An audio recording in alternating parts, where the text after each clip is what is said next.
Pois é, estamos agora aqui no último dia da conferência sobre agricultura, né? Associação Adventista de Agricultura. Então, já traduzi para português. Pronto, ADAGRA.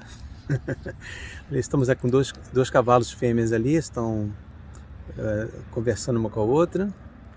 Mas vamos então aqui passar um resumo da mensagem dessa manhã, né? Do Wayne Lemon, e preparando para a colheita, né?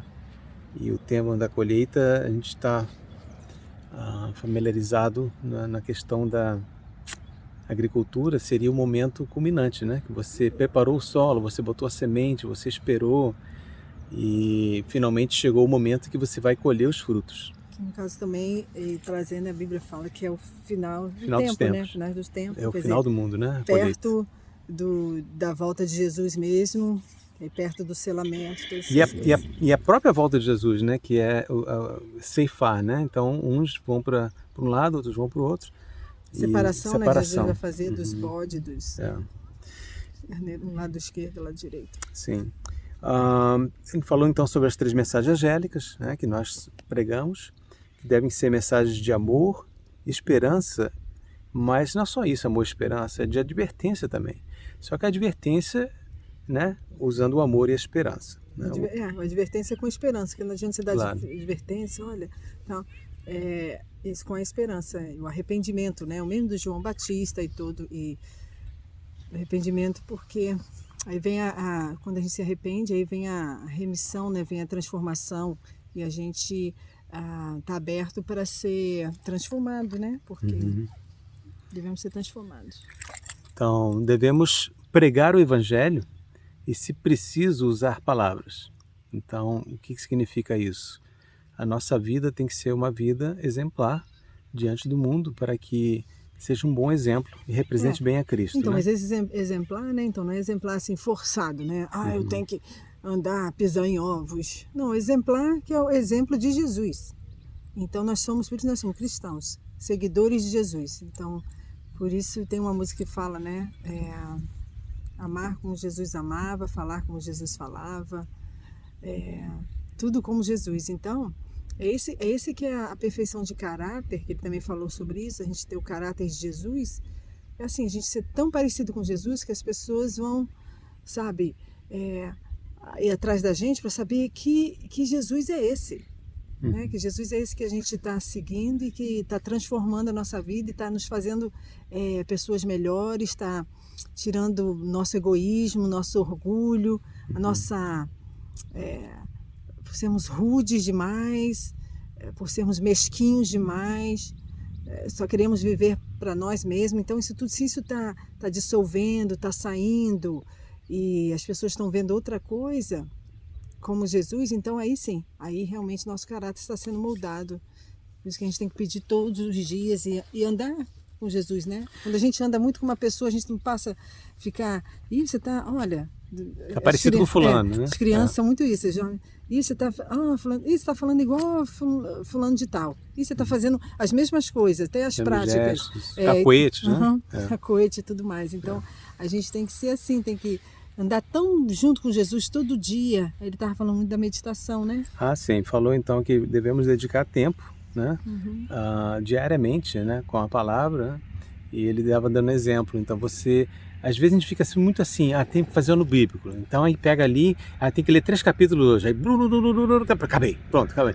Não, é pegar a palavra, ler uma frase, um verso e meditar e conversar com Deus. Senhor, o que o Senhor acha que devo aplicar na minha vida com respeito a esse tema aqui?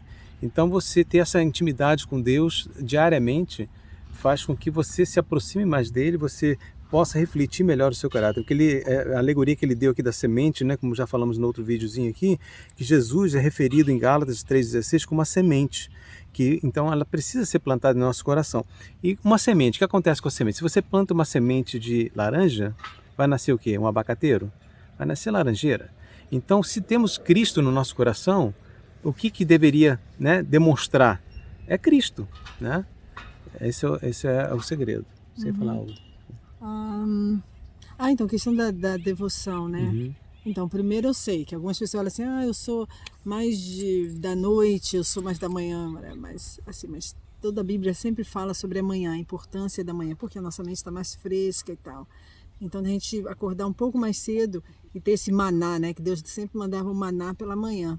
Então, e também pelos estudos também de saúde, a refeição melhor que a gente deveria ter é na parte da manhã, porque a gente passou, né, em jejum toda a noite. Então, para a gente enfrentar o dia, principalmente se a gente tem mais um trabalho também de pesado e tudo, tem que se alimentar melhor pela manhã.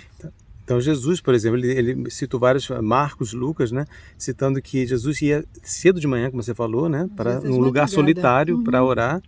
Às vezes passava toda a noite, que o Lucas fala sobre isso, né, em oração, e também orava com mais intensidade, orou mais intensidade nos últimos dias dele aqui nessa terra. Então, quanto maior a pressão, quanto maior a dificuldade, mais devemos buscar.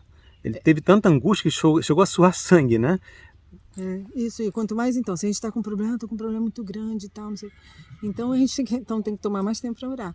Outra coisa é o seguinte, tem uma coisa também que me pegou muito quando ele falou assim, realmente, às vezes eu faço a meditação, assim, a devocional de manhã, aí oro e tal, mas às vezes me pego, que aí depois eu já estou, eu tenho que correr e tal, e não paro para ouvir a Deus. Então a gente está encurtando o tempo de Deus, da comunhão com Deus, e às vezes Deus é naquele momento que a gente está com o coração começando a preparar e tal, e você ouviu uma mensagem que você leu ali, você falando com Deus, agora Deus quer que a gente fique calado um pouquinho, esperar um pouquinho para Ele poder falar com a gente.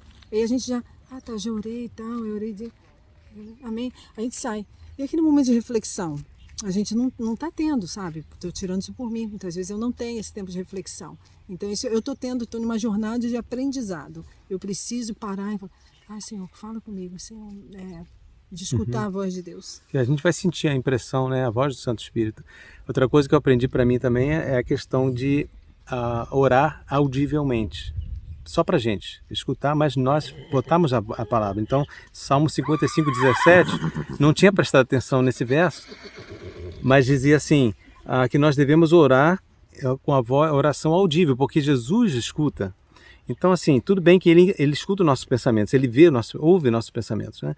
Mas quando a gente ora audivelmente, a gente bota mais atenção, a gente não perde a concentração, porque a gente fica só orando, né, com os olhos fechados ali, sem pronunciar nenhuma palavra. Onde que eu estava mesmo? Deixa eu voltar para o jardim de oração, né? Então, assim, quando a gente está orando audivelmente, a gente não precisa orar na frente de ninguém, mas só nós, a gente não perde o fio da meada. E aquilo fica bem assim também. E também a gente também pratica a orar em voz alta para alguém quando precisa. Às vezes eu vou na igreja e tal, aí, porque em inglês, bom, eu normalmente não tenho problema em orar. Então, mas quando é em inglês, eu prefiro dar preferência para quem é o primeiro idioma, assim, que não tem sotaque, nada disso, aí não desvia muita atenção. Mas às vezes eu fico assim, alguém pode orar aqui, algum irmão? Aí fica todo mundo calado. Eu falei, aí às vezes eu vou e tal, né? Vou com o meu sotaque mesmo. Mas então é isso, por quê? Porque a gente não tem o hábito, a gente de repente fica só aquela oração. Então, se a gente começar a orar também em voz alta, então isso vai ajudar também a gente. Quando parar alguém na rua e dizer, sei lá, algum conhecido, eu estou assim, está me acontecendo assim, você ora por mim, né? A gente diz, pode deixar que eu vou orar por você. Não, ora agora. Vou orar agora por você. Você não vai ter esse medo, vai ter o hábito de orar. Sim. O último serviço, a última coisa aqui é o serviço. Então, eu não tinha percebido isso, não sei quantos de vocês. Em Apocalipse 7:3, lá que fala sobre quem vai ser selado, né? Não sele até que nós, o selo de Deus, os servos do Senhor. Então essa palavra, os servos do Senhor sejam selados. Esses servos significa que está servindo. Então está fazendo um trabalho, né? Então não há serviço, não vai ter selo. Se a gente não for servos do Senhor, não vai ter o selo. Então, ser santo não significa simplesmente nos afastar do pecado, mas também ter um coração servidor.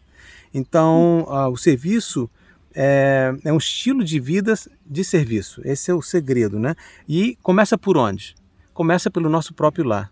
Então, Então, nosso lar, nossos vizinhos, esse é onde a gente vai começar. A gente fica preocupado, vou ter que levar mensagem para outras partes do mundo, coisa assim. Não, começa onde você está com a sua família, né? E devemos submeter nosso desejo, nossa vontade à vontade de Deus e pedir a Ele a cada dia que nos guie, tá? E temos que deixar as coisas do mundo, porque se a gente fica segurando as coisas do mundo e quer se segurar a Deus, elas são incompatíveis. Infelizmente são incompatíveis, não tem jeito. Então, não, felizmente são incompatíveis, né? Então, quer dizer, temos que largar as coisas do mundo para poder nos agarrar a Deus. E outra coisa interessante é isso, porque às vezes a gente quer falar muito sobre o sinal da besta, né? A besta, e a gente acaba falando muito sobre o sinal da besta, da besta. Sábado, domingo, né? E fala menos do sinal de Deus, né? Do selamento de Deus. Então não adianta você saber muito qual a coisa da besta, não sei o que na besta, que eu não vou querer o selo da besta. Mas se a gente não está selado com o selo de Deus, não vai adiantar nada. Então tanto é que Deus fala, né, para os 4 anjos, né? Fala assim, então vocês estão segurando até que meu povo seja selado. Então nós temos que procurar esse selamento, que é a nossa entrega total, 100% a Deus. E aquele balance, né? Às vezes a gente fica assim, vou viver uma vida espiritual, vou viver só para mim, trancadinho aqui, vou estudar a palavra de Deus, as profecias, estou preparado, estou ótimo, mas não estamos servindo o nosso próximo. Esse é um lado, tá? A gente está num lado aqui. O outro lado é você só servir. Aí faz uma vida de serviço, vive uma vida ajudando as pessoas, mas você não está se aproximando de Deus, não está a sua vida espiritual. E né? também levando as pessoas também, né? Então estamos, ajudando as pessoas e tudo, mas temos que ajudar as pessoas, e eles vão estar mais abertos por isso que a gente está estudando muito sobre agricultura. A agricultura pode abrir portas, e também sobre o serviço médico missionário também pode abrir portas, mas eles vão abrir portas e estão para o coração, para entrar o Evangelho. A mensagem de Jesus, de salvação e esperança. Tudo vai ser sempre assim. Então tá, gente, um abraço.